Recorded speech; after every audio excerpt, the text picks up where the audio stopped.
네, 월요일 맞수토론 홍익표 전 더불어민주당 원내대표, 김종혁 전 국민의힘 최고위원 두 분과 함께합니다. 어서 오십시오. 네, 반갑습니다. 네, 첫 번째 주제는 백다 앵커의 브리핑으로 먼저 보시겠습니다. 저는 지금 현재 제가 밖에서도 얘기했지만 지방선거에 출마할 생각은 없습니다. 지방선거 출마에 선을 그었던 한동훈 전 대표. 그런데 입장이 미묘하게 달라졌습니다. 아니 저는 좋은 정치 국민이 위해서 하겠다는 목표를 갖고 있는 사람인데 제가 왜 출마를 안 하겠다고 선을 그었습니다. 출마 가능성을 열어둔 걸까요? 그의 의미심장한 발언에 눈길이 쏠리는 가운데 현 국민의힘 대표는 제1야당 대표의 자격을 강조하고 나섰습니다. 이진석 방통위원장이 저분이 우파의 전사이긴 하지만 저분을 싫어하는 분들도 있는데 황교안 전 총리에 대해서 호불호가 있는데 내가 목소리를 내면 안 되겠구나. 저는 그런 사람은 제1야당의 대표가 될 자격이 없다고 생각합니다. 우클릭의 속도를 내는 현 대표와 출마의 뜻을 내비친 전 대표. 지지율 정체성, 지방선거를 앞둔 국민의힘 행보에 더욱 관심이 쏠리는 이유입니다. 네, 첫 번째 토론 주제는 전광훈과 연대까지 물음표 찍고요. 국민의힘 어디로 이렇게 잡아봤습니다. 먼저 오늘 나온 리얼미터 여론조사 한번 살펴보겠습니다. 민주당 지지율이 46.7%, 국민의힘 지지율이 34.2%로 전주보다 차이가 좀 더 벌어졌습니다. 김종혁 위원님, 사실 국민의힘이 좀 반사이익을 얻을 만한 상황이 형성됐다고 본 언론 관측도 많았는데 소폭이지만 국민의힘 지지율이 더 떨어졌어요. 이거 어떻게 봐야 됩니까? 그러니까 이제 이게 참 답답하죠. 저희 당의 입장에서는 답답하고 저희 당원들도 답답한데 이런 것 같아요. 그러니까 아무리 민주당이 무리수를 두고 잘못을 해도 그래도 국민의힘 니네는 아닌 것 같아. 이런 정서들 있지 않습니까? 근데 이런 것들을 저희가 깨 나가야 되거든요. 깨 부수고 나가야 되는데 이거 윤석열 전 대통령이 비상계엄을 한 것은 분명히 잘못됐지만 저희가 이렇게 달라지고 있습니다라는 모습을 보여줘야 되는데 계속 그런 모멘텀이 생길 때마다 예를 들면 황교안 전 대표를 우리가 황교안이라든가 아니면 윤석열 전 대통령 면회를 간다라든가 이런 행동들 때문에 그리고 이번에는 또 자유통일당이나 우리 공화당이나 이런 데와 함께 손을 잡겠다라는 식의 얘기들이라든가 이런 것들이 이른바 중도층이나 합리적인 유권자들 사이에서 역시 국민의힘은 안 되는구나 라는 그런 이미지를 계속 강화하고 있는 것 같아요. 참 안타까워요. 예, 안타깝다. 홍익표 의원 상대당이지만 어떻게 보셨습니까? 글쎄요. 요즘 그러니까 여론조사 자체를 보면 제가 보기에는 오차범위 내기 때문에 그냥 횡보했다 이렇게 보이는데요. 소폭이기 때문에 전체적으로 일반 여론에 비해서는 사실은 반사이익을 전혀 못 누린 거죠. 여러 가지 이제 이슈로 해서 약간 여당이 약간 어려운 상황이 예상됐음에도 불구하고 지지율의 변동이 없었다는 것은 이번 조사에서도 동일하게 나타났거든요. 그런 측면에서 국민의힘이 여전히 국민으로부터 신뢰를 받고 있지 못하는구나라는 거고 그 중심에는 제가 보기엔 장동혁 당대표의 책임이 작지 않다고 생각을 합니다. 뒤에서도 또 그 내용이 반복되지만 굉장히 극단적인 발언이라든지 여전히 윤석열 대통령의 관계를 끊어내지 못하고 심지어 이제는 아주 극단적인 세력들과도 연대하겠다. 또 특히 제가 보기에는 우리가 황교안이다 이 발언은 매우 부적절했어요. 왜냐하면 황교안 전 총리가 상징하는 부분은 부정선거론이거든요. 이 부정선거론에 이게 손을 맞잡는다라는 것은 사실은 현 제도권 정당의 당대표로서는 매우 부적절한 입장이라고 생각을 합니다. 그런 측면에서 우리 민주당은 물론이고 심지어 국민의힘 내부에서조차도 장동혁 대표의 지금 약간 널뛰기 행보 그리고 굉장히 불안정한 행보에 대해서 과연 이분이 내년 지방선거를 책임지고 이끌어갈 수 있는 대표로서의 역할을 할 수 있느냐에 대한 내부의 여러 가지 회의와 어떤 논란이 자꾸 불거지기 시작하는 것 같습니다. 그러니까 우리가 황교안이다 발언 이후에 전략적이었다, 계산된 거다라는 취지로 설명을 했는데 그 다음에 오늘 저희가 아까 네 분과의 토론에서도 다뤘지만 모든 우파를 끌어안겠다라고 하면서 정강훈 목사 등등 소년보 목사 언급을 직접적으로 또는 간접적으로 하면서 다 끌어안는다는 취지로 말해서 또 한 번 비슷한 설화를 겪고 있거든요. 이건 뭐 전략입니까, 뭡니까? 아, 이게 전략이랑 완전히 잘못된 전략이죠. 지금 우리가 어떻게 보면 종갓집이잖아요. 그리고 그 나머지 정당들은 저희한테 우리 좀 끼워주세요. 이렇게 얘기해야 될 판이에요. 근데 지금 얘기는 야, 그 사람들한테 우리가 손을 내밀겠다라고 얘기하면 가불이 바뀌는 거 아닙니까, 지금? 그럼 그러면 우리공화당이나 자유통일당이나 황교안당 이분들이 뭐라고 그러겠어요? 딱 들어오면 자, 지방선거에서 니들이 원해서 우리가 너희들 도와주려고 너희 지금 다 죽게 돼서 우리가 지금 너희들 도와주러 가는 거 아니야? 그러니까 시도의원 공천 그리고 지방자치단체장 공천 우리 몫을 줘야 될 거 아니야? 라고 하면서 청구서를 내밀게 돼 있다고요. 예. 아니 그러면 지금 우리 당에 있는 사람들 우리 당에 있는 시도의원 지망자들이라든가 출마하려고 했던 분들 그런 분들 다 날리고서 지금 저쪽에 우리공화당이나 자유통일당이나 그다음에 황교안당에다가 지금 사람들 줘야 된다는 얘기 아닙니까? 이게 용납이 될 수가 있겠습니까? 아니 그 당들은 우리랑 같이 만약에 진짜로 선거를 앞두고 어쩔 수 없어서 제휴를 한다 하더라도 누가 갑이고 누가 을이어야 됩니까? 근데 당대표가 저렇게 미리 그 사람들과 손을 잡아야 돼라고 선언을 해버림으로 해서 예. 갑을 관계가 완전히 바뀌어버린 거예요. 그러니까 저걸 어떻게 전략적 사고라고 할 수가 있죠? 저는 정말 너무 이상해요. 전략이어도 문제다. 예. 손을 내미는 건 중요합니다. 연대하고 외환을 확장하는 건 중요한데 누구에게 손을 내미는 게가 더 중요하죠. 제가 만약에 지금 그 장동혁 대표고 국민의힘 전략적 판단을 하는 지도부에 위치해 있다면 예. 정광훈 목사나 이런 극단적인 황교안 전 총리 같은 사람한테 손을 내미는 게 아니라 일단은 당내 식구들부터 챙겨야 되는 거 아니겠어요? 유승민 전 대표나 한동훈 전 대표 그리고 또 뭐 예컨대 그 집을 나간 이준석 개혁신당 대표하고 당을 어떻게 한번 다시 보수연합을 한다든지 이런 제안을 하거나 아니면 그 지난 대선 때 마음이 돌아선 정규재 논설위원이나 조갑재 그 고문 같은 그런 분들에게서도 먼저 SOS를 치면서 국민의힘에게 다시 좀 힘을 지원해달라. 그리고 특히나 그 국민의힘이 개혁적 정당으로 가는데 가장 큰 축이었던 게 과거 YS 계열의 상도동 인사들이거든요. 그럼 그분들하고 먼저 만나서 뭔가 당이 어떻게 나가야 되는지 그러면서 차근차근 윤석열 전 세력들 그 관련된 세력들과는 좀 단절해가면서 자연스럽게 그쪽 만약에 정말 정광훈 정광훈 목사나 극단적인 세력과도 통합이 필요하다면 그것은 맨 마지막 후순위죠. 만약에 하더라도 저는 안 하는 게 더 좋고 하더라도 후순위인데 이거는 선호가 바뀐 거죠. 이렇게 되면 아까 제가 말씀드렸던 유승민 전 대표라든지 뭐 예를 들면 상도동 계열의 김무성 대표나 이런 분들이 어떻게 장동혁 대표하고 같이 손을 맞잡고 맞장구를 쳐줄 수 있겠어요. 정규재 위원이나 이런 분들도요. 예. 그러니까 제가 보기에는 방향과 순서 그리고 대상도 다 틀렸다 이렇게 보입니다. 예. 그리고 또 인권 탄압을 꺼내 들었습니다. 아까 뭐 앞서 말한 그런 뭐 당 주자 당 대표 말고도 뭐 이진숙 전 방통위원장, 손현보 목사 그러면서 이 사람들이 이재명 정권에 의해서 인권 탄압을 당했다는 취지로 또 주장을 했는데 글쎄요, 이게 이재명 정권의 어떤 이른바 포갑 이런 프레임으로 좀 공격을 하려고 하는 것 같은데 당원들 많이 만나보시잖아요. 네. 이에 대해서 공감을 좀 하나요? 어떤 목소리를 내고 있습니까? 아니 그건 인권 탄압은 뭐 얼마든지 주장할 수 있다라고 생각을 해요. 왜냐하면 이진숙 그 전 방통위원장 같은 예. 경우는 이거 그런 식으로 체포해서 가는 게 맞아라는 어떤 그런 여론들이 많이 있었잖아요. 그러니까 뭐 야당 대표의 입장에서 그런 분들에 대해서 보호하려고 하는 것은 얼마든지 있을 수 있다라고 생각을 합니다. 물론 그게 일반 국민들에게 과연 어느 정도 소구력이 있을 것이냐, 설득력이 있을 것이냐, 그건 별개예요.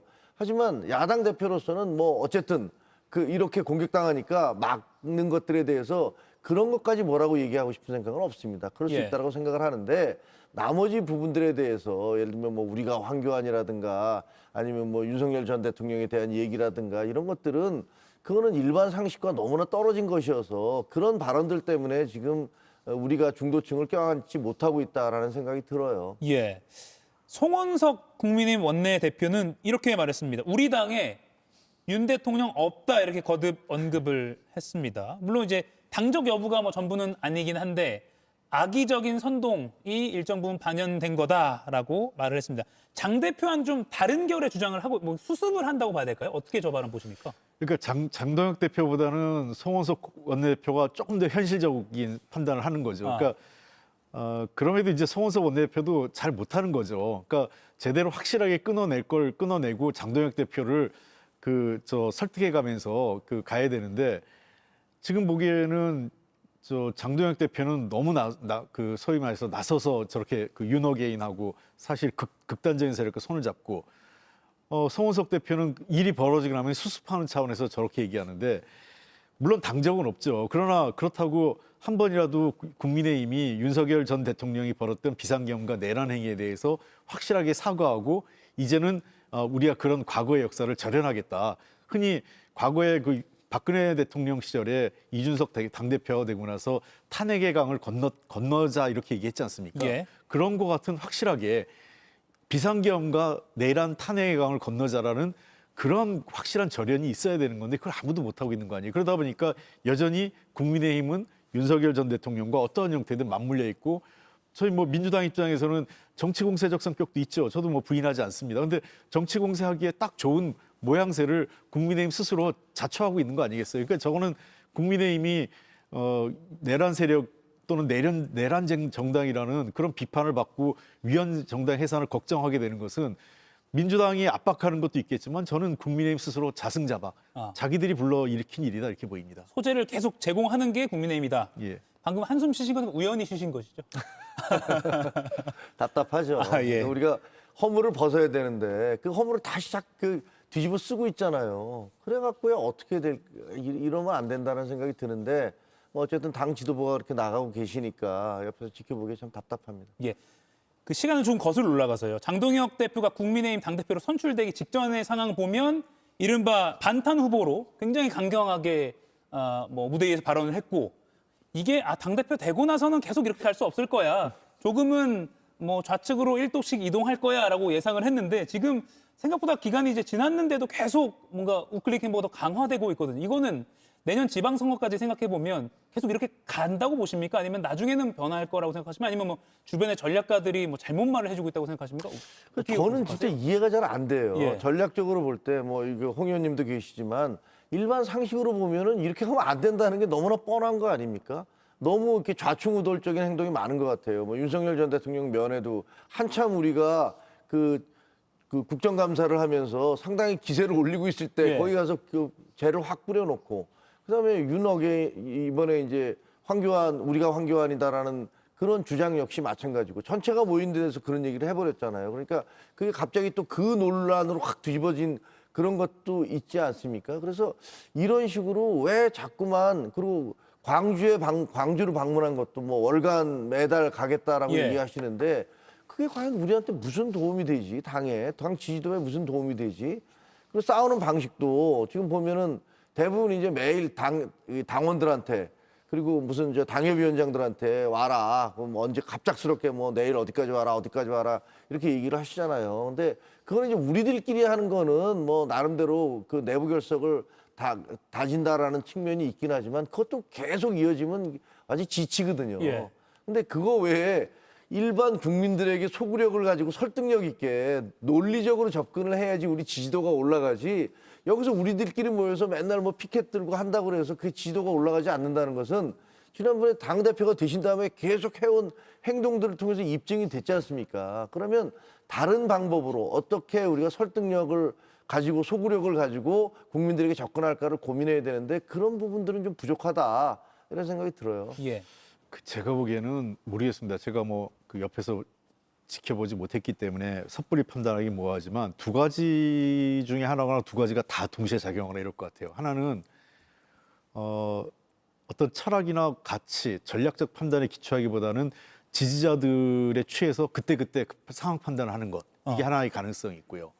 두 번째는 불안감과 초조감일 수 있습니다. 본인이 당대표가 됐는데 지지율이 전혀 꿈쩍도 안 하고 민주당하고 지지율 격차가 계속 한 15% 안팎으로 지금 벌어져 있잖아요. 예. 그렇게 되다 보니까 갈수록 불안해지는 거죠. 불안하면 이제 불안과 초조감이 이게 전략적인 판단을 널뛰기를 하게 됩니다. 광주를 갔다가 갑자기 우리가 황교안이다. 극우 세력과 손잡자 이렇게 널뛰기가 나오게 되고 또 지지자들 앞에 가면 지지자들이 요구하는 게 있으니까 예. 그 앞에 가서 막 취해서 그 사람들에게 입맛에 맞는 구미에 맞는 말을 할 수밖에 없는 상황. 이런 상황이 제가 보기에는 지지자의 어떤 지지자 정치에 취했거나 아니면은 불안함과 초중감이거나 이 두 가지가 동시에 이게 묘한 건데요. 두 가지가 거의 그 종이 한 장 차이입니다. 이 같이 맞물려 있을 때도 있어요. 동전의 앞뒷면. 예, 동전의 앞뒷면처럼 아주 맞물려 있는 거기 때문에 두 가지가 딱 분리돼 있다기보다는 저는 두 가지가 교차해서 나타나고 있는 것 같고 국민의힘 내부의 전략적 판단 기능이 거의 제대로 작동하지 못하는 것 아니냐. 왜냐하면 전략적 판단이라는 건 다른 거 아닙니다. 대표한테 레드 팀이 있어야 돼요. 예. 대표가 어떤 걸 할 때 이건 아니다. 다시 한번 생각해보라 할 수 있는 게 그게 전략적인 거거든요. 뭐 전략적이라는 게 새로운 없는 거를 뚝 누가 묘수를 내는 거는 거의 드물어요.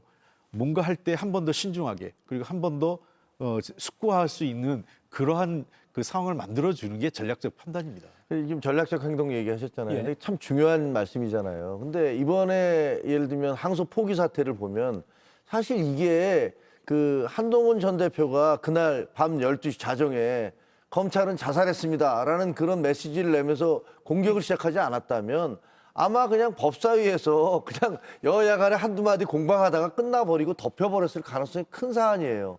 근데 그렇지 않게 이것이 분명히 문제가 있다라고 생각하면서 지적하기 시작하니까 좀 나라가 확 뒤집어져 버린 거 아닙니까? 이런 게 전략적 판단이고 행동이죠. 그냥 사람들 길거리를 끌어다가 길거리에서 그냥 피켓 들고서 계속 소리나 아우성이나 친다고 그래서 그게 무슨 어떤 정도의 영향력이 있겠습니까? 그래서 진짜로 좀 전략적 사고를 해 주셔야 되고 저는 장동혁 대표나 송원석 대표나 아니 그러면 언론에 나와서 이렇게 진짜로 한번 토론을 하시든가 예. 아니면은 뭐 여기 JTBC가 됐든 MBC가 됐든 심지어는 뭐 한동훈 대표 같은 경우는 아니 김어준 방송에라도 나갈 테니까 하자 이렇게 얘기하고 있지 않습니까? 그런 정도의 결기나 이런 것들을 보여줘야지 국민들이 보기에 저 당이 좀 움직이는구나 이러지 그냥 제일 쉬운 방법인 그 당원들 동원하는 거 이거는 제일 쉬운 방법이고 제일 하책이에요. 그래서 예. 그런 부분들에서 제가 자꾸 이런 얘기하면 쟤는 또 뭐 당의 내부 총질한다 이런 얘기 듣겠지만 그게 쓴소리를 하지 않을 수 없는 그런 상황인 것 같아요. 예, 지금 한동훈 전 대표 언급하셨는데 장동혁 대표의 최근 이런 발언에 대해서 한동훈 전 대표는 이렇게 말했습니다. 최근 방송 들어보시죠. 많이 남은 얘기고 솔직히 저는 그렇게 생각해요. 많은 변화가 있을 수 있지 않겠어요? 네. 여러 가지 국민이 바뀌어요. 근데 네. 6.25 전쟁 났는데 네. 50년에 51년에 지방선거 어떻게 이런 얘기 안 할 거 아니에요? 전쟁같이 절실하고 열심히 네. 제가 알리겠다. 우리 국힘입니다. 아. 우리 국힘은 맞고 우리가 황교안은 아닙니다. 아, 네, 지방선거 앞두고 당이 좀 변할 거다라는 기대감을 표출했다고도 볼 수 있는데 김종혁 위원님, 한동훈 전 대표는 지방선거에 본격적으로 뭐 출마를 하거나 이런 구상이 있는 겁니까? 아니요, 그건 아니고요. 예. 그러니까 저 질문 자체가 아니 정치하겠다는 사람이 출마 안 하실 겁니까? 그러니까 아니 정치하겠다는 사람이 왜 출마를 안 합니까? 라고 얘기를 한 거예요. 그러니까 그거를 뭐 어디 저 지방 자치 그 광역단체장이나 어디 나가려는 거 아니야라고 생각하는 거는 좀 예. 너무 오버하는 거고요. 예. 그런 의미는 아니었던 걸로 저는 알고 있습니다. 예, 사실 어제 방송 인터뷰에서 한 전 대표가 왜 출마 안 하겠다고 선언해야 하나라고 발언한 것 때문에 뭐 언론에서는 그럼 나가는 거 아니야 이렇게 많은 관측이 나오고 있거든요. 그게 이제 그 불출마 선언하고 예. 출마하겠다는 거하고는 좀 뉘앙스는 다른 것 같아요. 아. 그러니까 정치인으로서 한동훈 대표가 어떤 가능성은 열어놓은 것 같아요. 당이 요구하고 내가 만약 해야 될 일이 있다면 뭐 할 수도 있겠죠. 근데 그 전에 내가 불출마를 선언하는 것 자체는 조금 아이러니하죠. 왜냐하면 현재 어디 꼭 유력하게 여론조사에서 1등이 나오는 것도 아닌데 뭐 누가 뽑아주지도 않을 건데 왜 뭐 불출마 선언을 해? 또 이런 얘기가 나올 거예요. 불출마 선언을 한다 그러면 그런 측면에서 제가 보기에는 그 정당인이기 때문에 전직 당대표고 아마 내년 6월 지방선거에 내가 할 일이 있으면 역할을 하겠다. 예. 열린 차원에서 그런 뭐랄까 원칙적인 입장이라고 저는 보입니다. 예, 두 번째 토론 주제 넘어가기 전에 정청래 민주당 대표 이야기 짧게 하나 해볼게요. 최근에 초선 의원 강연에서 딴지일보를 언급했습니다. 딴지일보가 민심의 바로미터다라는 취지로 설명을 했다는 게 언론을 통해서 보도가 됐는데 이 발언은 어떻게 보셨습니까? 김종혁 의원님? 그 정청래 원내대표도 진짜 민심 잘 못 읽는 것 같아요. 저런 식의 말씀을 하시면 일반 국민들이 보기에 어떻게 생각을 하겠습니까? 그러니까 그렇지 않아도 가뜩이나 대한민국의 대통령이 3명이냐, 여의도 대통령 정청래, 그다음에 충정로 대통령 김어준, 그리고 용산의 대통령 뭐 따로 있다. 이런 얘기가 나오고 있는 마당에 저렇게 김어준 씨가 하고 있는 방송에 저게 바로 민심의 바로미터다라고 얘기하면 아니, 지금 김어준 씨 방송이 객관적이라고 생각하시는 분들이 일반 국민들 중에서 지지자들이야 다 그렇게 생각하시겠죠. 아, 우리가 맞아. 이분이 진짜 진실만을 얘기하지만 일반 국민들이 그렇게 생각을 할까요? 그리고 김어준 씨 그동안에 세월호 때나 그리고 무슨 뭐 여러 가지 사안들에 천안함 때나 얼마나 말 안 되는 터무니없는 말씀 많이 하셨습니까? 그리고 사과 한마디도 안 하셨잖아요. 그러니까 제가 보기엔 저런 식의 주장은 마치 우리 당 대표도 예를 들면 뭐 어떤 특근 극우 유튜버들이 하는 얘기를 들으면서 그것이 민심이다라고 얘기하면 비웃음밖에 더 사겠습니까? 비슷한 상황이라고 생각합니다. 예. 저는 이것도 좀 과도하게 해석할 필요는 없다고 생각합니다. 저기 그대로 표현이요. 딴지일보도 민심을 보는 하나의 척도다 이렇게 얘기했어요. 그러니까 그건 절대적인 척도가 아니라 여러 척도 중에 하나다. 예. 그러니까 예를 들면 뭐 예컨대 레거시 미디어, 뭐 소위 우리 조중동이라고 그러죠. 조중동만 보고 판단하지도 말고 예. 딴지일보 민심도 보고 판단해라. 나는 그렇게 정치했다 이런 얘기를 한 거로 보고 그렇게 이해하면 될 것 아니 같습니다. 근데 그 앞에 뭐라고 되어 있냐면 딴지일보가 가장 바로미터라고 돼 있어요.